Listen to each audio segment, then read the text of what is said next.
Good afternoon, everyone. Today is still Tuesday. No, it's the evening. Good evening, if I didn't say that. So today is still Tuesday, October 17th, 2023, approximately 6 o'clock p.m. And I'm on my evening trip to the gym. So I decided to tap in and chat with y'all for a little while on my way. Now I want to say, first of all, the views and opinions expressed in this video are just that, my views and my opinion. These are not proven facts, but just my views, my observations, my opinions. And you can agree or disagree. It's all in love. Now with that being said, this video is about, I was riding through my old neighborhood the other day, right? And I had been meaning to make this video, but I forgot. But I was riding through my old neighborhood where I grew up, which is affectionately known as the ghetto. And we call it the bottom where I'm from, but it can be classified as the ghetto or whatever you want to call it. But I was riding and I was just looking I was observing the neighborhood, how it's run down, old abandoned houses everywhere, overgrown lots, with grass growing up everywhere. Cars, old regular beat up cars parked out in front of houses or in yards, sitting on bricks, no tires. Just ragged and run down. It look a mess, right? The whole entire neighborhood, you might have a couple of decent looking houses scattered out and about, but overall, the overall neighborhood is not desirable. Like I said, it's run down, old run down houses, abandoned houses, drug addicts walking around, prostitutes walking around, young guys standing out in the corner, the butt crack showing, pants down to their knees, pistols in the back pockets. You can't walk nowhere without smelling the strong aroma of marijuana everywhere you go. And I'm just looking, block after block after block, just riding through, just reminiscing about where I come up at and where I am today and where I came from, where I made it from, right? And I'm just looking at this mess, this disaster area, and I noticed something that stood out to me. On every corner, there's a church. Sometimes 2 or 3 churches within feet of each other, a couple of 100 yards. I'm talking about literally churches right across the street from each other. A church, religion, church, God, Jesus, whoever you growing up in there for. So I'm like, I got to wondering. I mean, literally, on every corner, every block, there's at least 2 to 3 churches in that little 1 block vicinity. I'm talking to the point where they cross the street from each other. 4 buildings down from each other is a church. Then another church, then another church, then another. I'm like, what's up with all these churches in this rundown ghetto? I'm like, I started thinking, what's up with this? It's been like that all my life. In the black community, I'm like, something ain't right here, man. Now you could go, think about any other community you go in, a well-to-do white community, or well-to-do black community, anywhere but the ghetto. Leave out the ghetto, out the hood, where you have a bunch of poor black people gathered in, piled in together on top of each other. You go somewhere besides those places, you ain't gonna see churches like that. You'll have a church here and there, like white people that have to drive to their church. Like somewhere, in the so-called white church. You're not going out there in West Mobile and places like that, and there's like 4 churches on each block. I ain't to my church of chicken either. 4 churches on each block, You're not gonna find that in other communities. Only in the black, poor, not just black, the poor black community. Churches everywhere. Why is that? Is it that they need more Jesus trying to help them get out of poverty, so you need 3 or 4 churches on every block? Or could it be that that particular Jesus that y'all teaching them people is the reason they are poor and impoverished? Because I remember being taught in those same churches, money is the root of all evil. They're teaching you that you shouldn't want money here on earth. Teaching you that you're going to get your reward in heaven. Don't store up treasures on earth, store up treasures in heaven. Basically teaching you, black people, not to want nothing while you're here, not to really try that hard. Because you're going to be rewarded in the sweet by and by. Don't worry about having that while you're here. You got Jehovah's Witnesses. I got a friend of mine that's an ex-Jehovah's Witness who was telling me about, they teach their members not to go to college. Or don't worry about no education or like that, nothing like that, because the world coming to an end. They don't even teach, I don't know how true that is, but he was a Jehovah's Witness, and he told me that what they were taught. They don't teach their kids nothing about going to college and all that, because they believe the world gonna come to an end in a day. So they ain't worried about college and none of this worldly stuff, of the world. So in those churches, all them rundown churches, not churches ain't run down, the churches be nice buildings. They're just being run down neighborhoods. The churches is the nicest buildings in the neighborhood. Everything else raggedy, but the churches. And you got these people showing up here every Sunday for church. Ain't none of them full. Each church got their few little members. I don't know how each person decide which church how they pick what church they're going to. Because I'm thinking they all probably be talking about the same God, same Jesus, that come out the same Bible. But you got so many different churches in the same neighborhood. How does that work? I can't, these are my observations, my thoughts, my opinions. I don't know. How does that work? The way you got the same God we all probably praying to, or they praying to, Christianity or whatever, same Bible, but you got 7 different churches in a 3-block radius. And each church got some people in it. A church right across the street from each other, Holiness Church, Baptist Church, probably whatever, all types of church. The folk that wear the white dresses and the women, they're all white and being there shouting with the tambourines and speaking in tongues. And you got the more laid-back Baptist church that don't do all that. The pastor do a little occasion when he preach, and so forth and so on. Spread out throughout the black community. And if you notice each church, each pastor, even though they're supposed to be speaking for the same God supposed to be giving them a message to give to the people each Sunday. Each church be having a different message. They don't have the same message. If you go to one church, if you got some friends that went to a different church that Sunday, and asked them what pastor preached about, each one of them have a different sermon.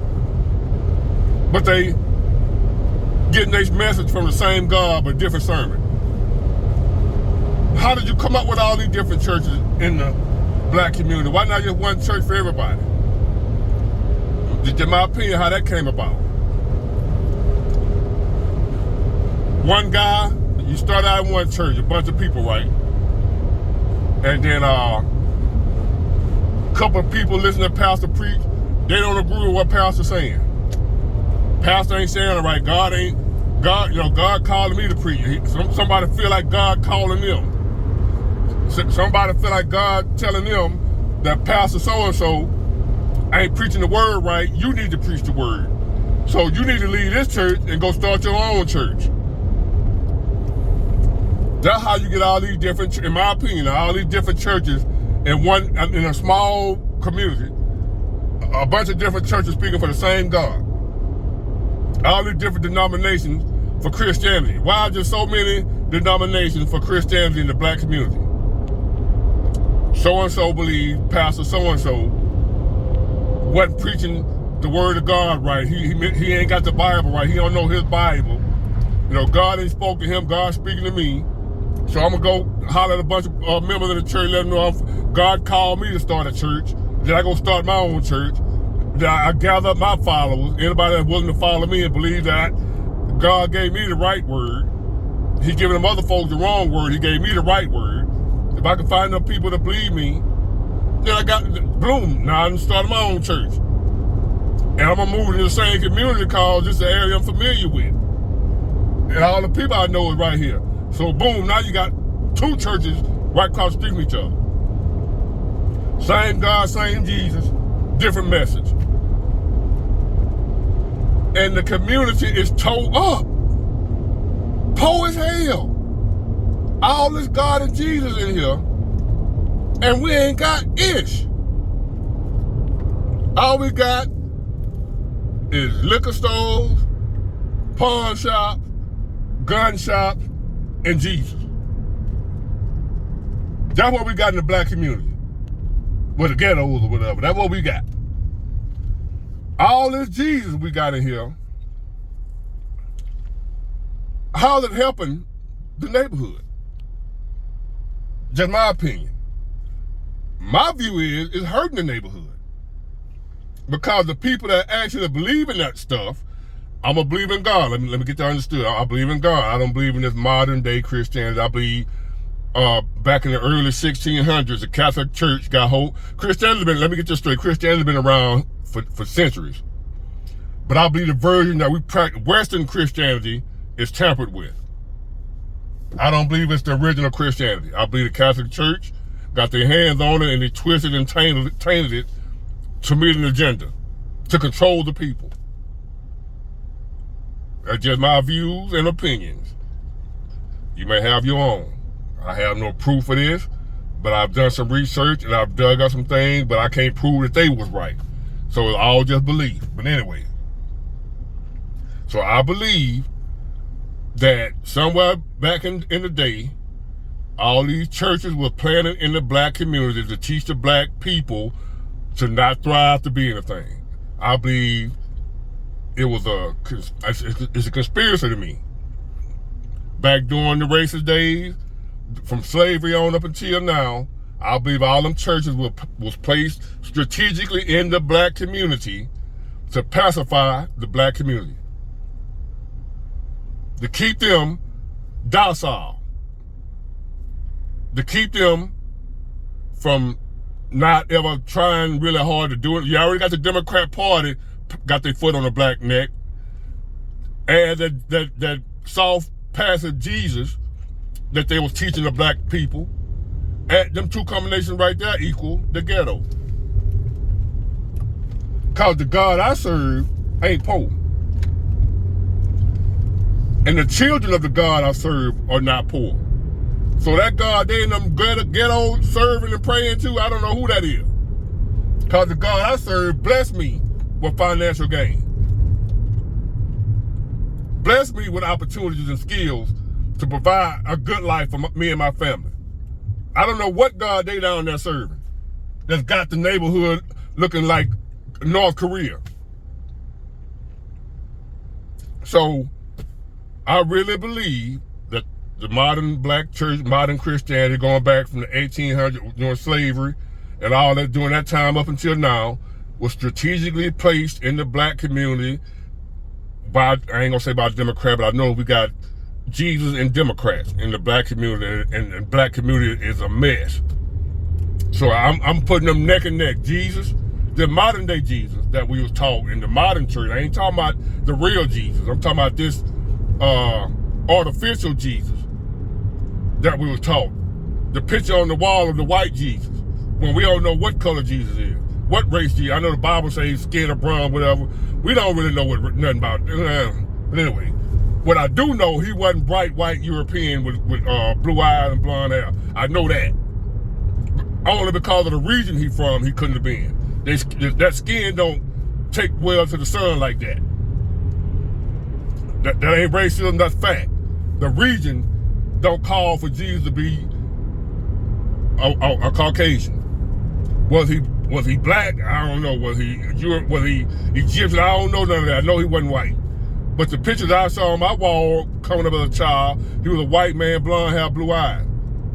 And so that picture in my head that, Something wasn't right with that. All my life coming up, I just didn't feel right about that, right? So, in the black community, we've had this white Jesus, and we've had Democrats. And look at the shape that we was in. It's only until recently, you know, within the last 20 to 25 years, black people started to wake up and pull away from that version. I ain't saying pull away from God. We pulled away from that version of Christianity.